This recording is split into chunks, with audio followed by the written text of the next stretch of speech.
الصبح بدا من جن لوگوں کو اللہ تم سے دور کر دیتا ہے، اگر تمہیں ان کی حقیقت پتہ چل جائے نا، تو کبھی بھی تم ان کے لوٹ آنے کی تمنا بھی نہ کرو۔ اللہ کے ہر کام میں حکمت اور بھلائی پوشیدہ ہوتی ہے۔ جو چیز اللہ جانتا ہے وہ تم نہیں جانتے، اس لیے اللہ سے ضد نہ لگایا کرو اور اپنے فیصلوں کو اللہ کے حوالے کر کے مطمئن ہو جایا کرو۔ بے شک اللہ کے فیصلے ہماری خواہشوں سے زیادہ بہتر ہوتے ہیں اور یہ سب سے بہترین حکمت والا ہے۔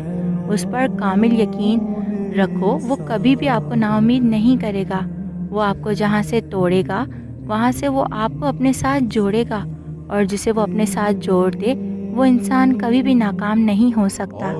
وہی دل خوش نصیب ہوتے ہیں جو اللہ کے ہونا چاہیں، اسے تلاش کرتے ہوئے اس کے در تک آ جائیں، جو کبھی کبھی بھٹکنے کے بعد سنبھل جائیں، جو راستہ بھول جانے پر اللہ کے در سے آ لگیں اور انہی کو اللہ مل جاتا ہے، کبھی سجدوں کی تڑپ میں تو کبھی گرتے آنسوؤں میں، محبت کی تسبیح میں، دل کی باتوں میں انہیں اللہ مل جاتا ہے، اور پھر وہ اس کے ہونا اور اسی کا رہنا سیکھ لیتے ہیں۔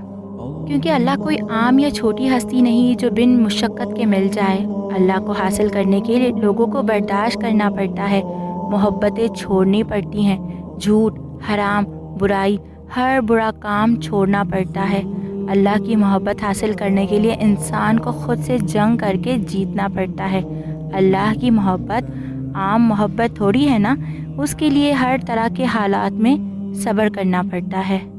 اس لیے لوگوں کی پرواہ مت کریں، آپ کا کردار اللہ کے نزدیک بہترین ہونا چاہیے، اسی کے ہاں مقام بلند ہونا چاہیے۔ جسے وہ اٹھائے دنیا اسے گرا نہیں سکتی، اور جسے وہ گرائے دنیا اسے اٹھا نہیں سکتی۔